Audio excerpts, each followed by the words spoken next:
Next, before installing the wall paneling, you need to attach all horizontal battens that are 2 centimeters thick and 5 centimeters wide, or making sure everything is on perfectly level so that the paneling will be strictly vertical. To better align the profiles, I will use these ES profiles, or you can use wooden shims, but that takes longer. Just like when plastering walls, we will need screws and a string or some kind of thread. First, using a level, we draw usually a strictly vertical line on the wall. Then, along this line, we screw 5 centimeter long screws into the horizontal battens. Now, using these screws, we place a straight edge and a level and adjust all the screws so that everything is perfectly vertical.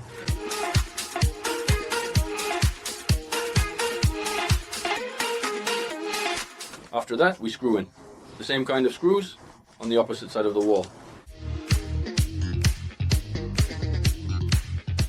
Now, next to this screw, we screw in a larger screw directly opposite. And we stretch a small cord or string between the heads of these screws.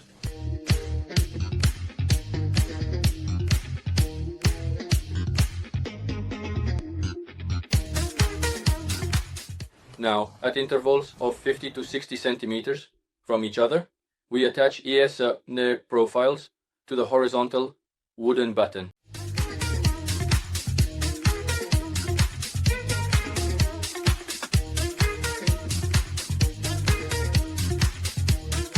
Along the length, I installed another intermediate screw so that the other end of the wooden batten would rest against it.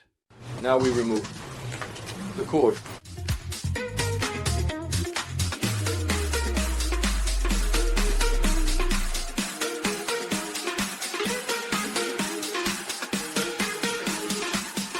We place a straight edge or level against the batten and screw in the intermediate ES fastener.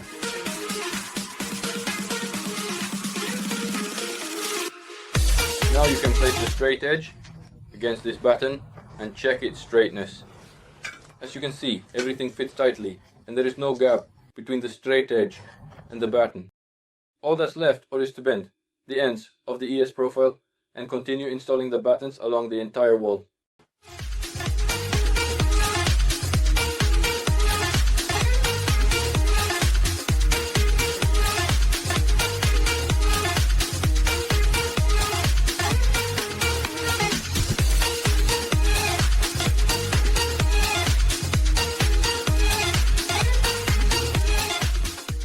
Here at the bottom near the meter door, I will make a revision hatch. That will allow you to open it, replace the meter, or take readings. There are cases when the distance between the horizontal bar and the floor is very small. A screwdriver doesn't fit in here. That's why I recommend getting a small electric screwdriver, which works well for screwing in screws in hard to reach places.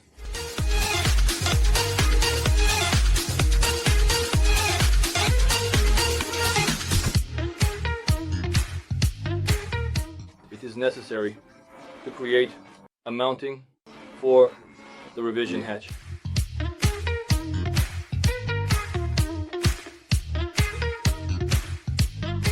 Two slats can be fastened together using such an insert, or you can bend it and screw it on from the side.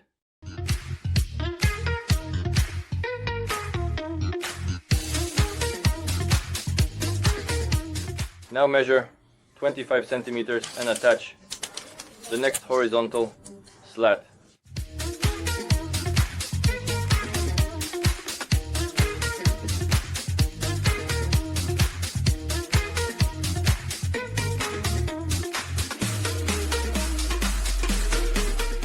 This is the frame I ended up with for the meter's revision hatch. For the top slat, I will use regular or wooden shims made from pieces of the same strip. The wall is slanted and at the top the gap is minimal, so we'll make do with small spacers.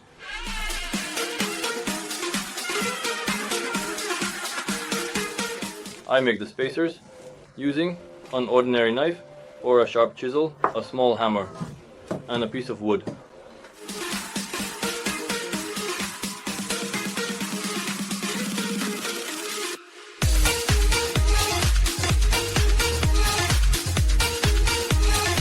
In the end, I ended up with this kind of lathing made from wooden slats for cladding with wooden paneling. All the corners are perfectly aligned vertically. There's space for the revision hatch, the meter, and all the walls are perfect.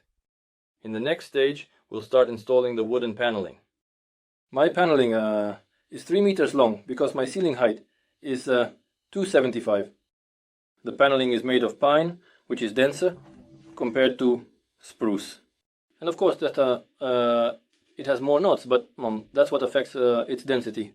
Freshly purchased wooden paneling should be left for about a day in the room where you plan to install it on the walls. But in my case, it sat for almost a week while I was working on the other walls and the ceiling. So now it's ready to be used. To attach the wooden paneling to the frame, you can use regular nails or special clips called climbers. Climbers look like this. They can be a little thicker or thinner, and they are also fastened with nails or small screws. The climbers come with small nails included. That's all well and good, but they're hard to hammer in. So I'll use regular screws of the same size instead, which will securely fasten. The paneling, and if necessary, will also make it easy to remove the climbers and the paneling later on. To ensure that the screw head doesn't interfere with the paneling joints, the climber has a central hole with a recess designed for the screw head. This means the screw sits flush and doesn't prevent the next panel from fitting into place. I will cut the paneling using a jigsaw and a handsaw blade with straight teeth to avoid burrs and splinters. At the beginning of the work, you need to unpack the bundles of paneling and sort out the most attractive and the defective pieces. The attractive ones will be used in the most visible areas, while the defective ones will go on door and window slopes, as well as behind cabinets and beds. My paneling is first grade, so there are no knot holes in it. The knots are more or less superficial. The wood is white, and this is the most suitable and economical option of all. You should start paneling the walls, just like with tiles, from the corners. This is the most visible spot, so it must be perfectly vertical. Measure the distance from the floor to the ceiling and cut the paneling 1 centimeter shorter. For cutting, I will use a jigsaw with a regular metal table, so it may leave marks on the light colored wooden paneling. I recommend covering this part with regular painter's or construction tape.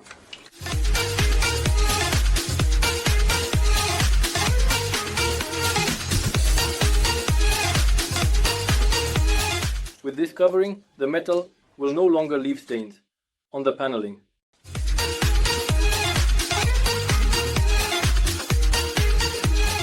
First of all, it is necessary to set the first 2 slats strictly vertically, because all the others will be aligned based on them. And to secure them in the corner, I will use ordinary small nails. These kinds of small nails are quite suitable for attaching the first wooden slats.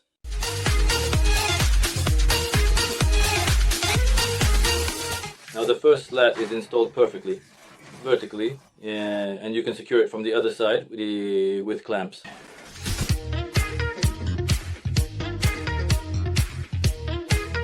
The head of the screw on the clamp should fit well into its slot so that it doesn't prevent the next slat from fitting in here. And we immediately screw in the second board at the corner. Once the corner boards are nailed in, you can continue paneling the 2 walls with clapboard.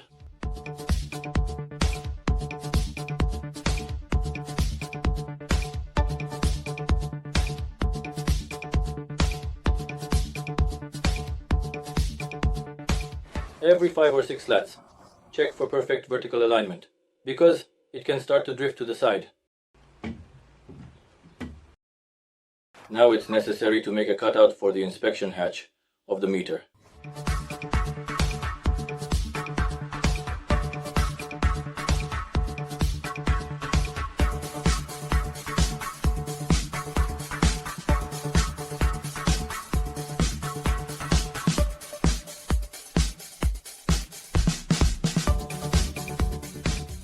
Next, you need to make the following slat a bit shorter and also attach a piece for the lower part of the future hatch.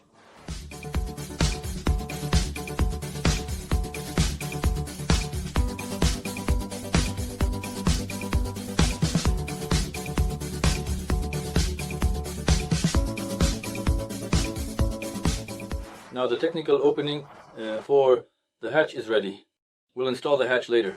For now, we'll continue paneling the walls with clapboard.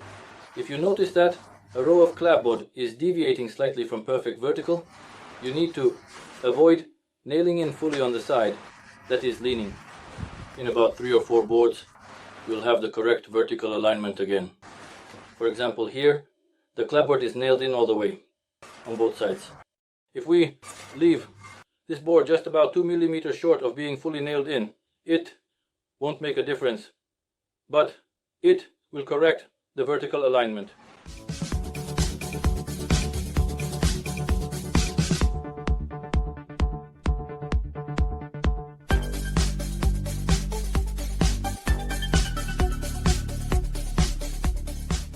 In the next step, it is necessary to panel the window all around, and then we will make the window reveal also out of wooden beams.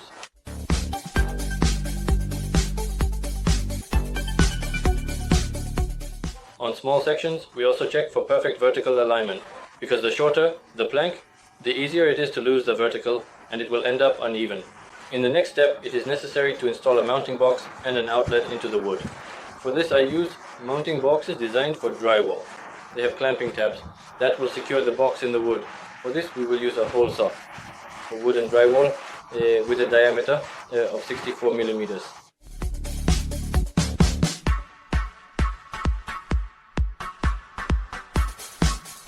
And I insert the second mounting box into its place. Now it is necessary to tighten with these clamping tabs. To do this, take a screwdriver and simply tighten this screw.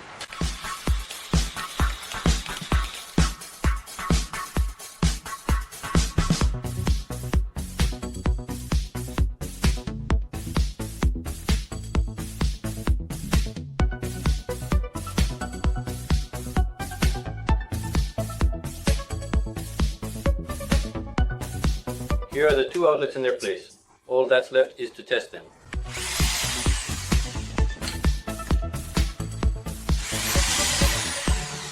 Now the only thing left is to install the last paneling board in the corner between the wall and the paneling. For this, I will use a tape measure and a pencil. It is necessary to measure the distance precisely at the bottom, in the center, and at the top.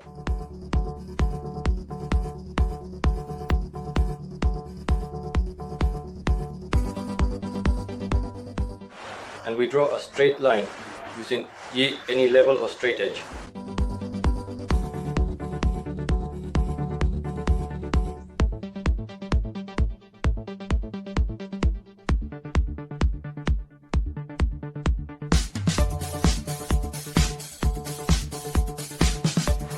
If you can't fit one in, then remove the last paneling board, insert it, and then secure it with small nails at the end.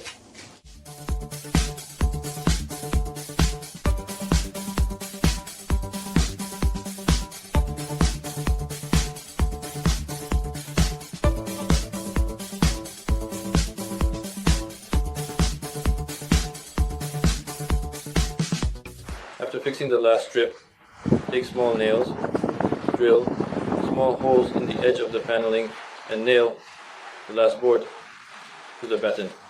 I marked the locations of the batten profiles in advance so I can nail it in. Now I have no trouble at all. I hit them exactly. This is how I managed to secure the last wooden panel. And here you don't even need any corner trim. Once the wallpaper is glued on, the thickness will increase a little and will completely cover the gap. This is how the joint between the wall and the panel turned out, with no gaps. There is a small gap, and that will be more than enough. Now it's necessary to finish the lower box for the radiator. We screw a beam like this to the wall around the perimeter of the box, so that the opposite sides of the paneling can be fixed.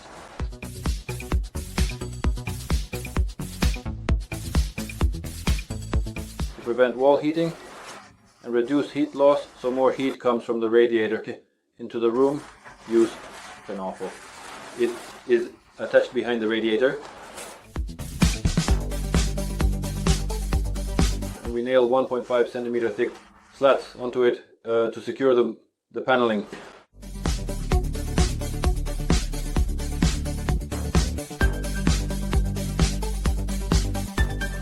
I try to make sure that this wave matches with this one, so that everything looks uniform. Each slat needs to be measured individually because the length might differ slightly. This piece was defective, I cut it off, and now it came in handy.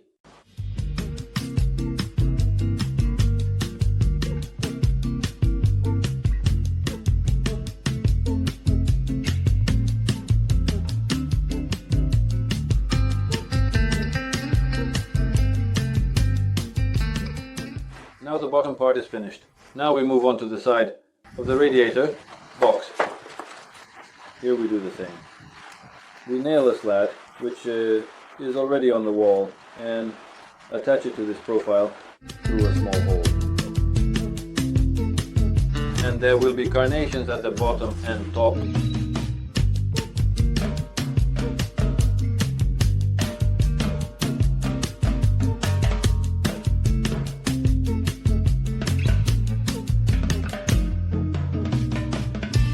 After that, you can start paneling the space on the wall behind the radiator.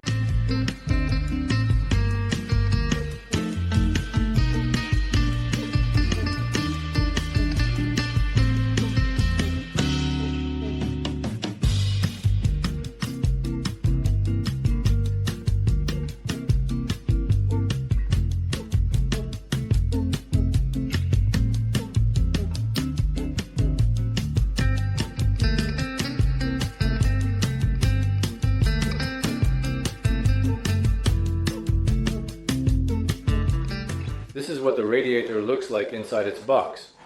In the next step, we will install an inspection hatch over the water meter opening. We remove the door cover by gently pressing it. And here is the frame. First of all, the frame needs to be fixed in place so that it doesn't get skewed.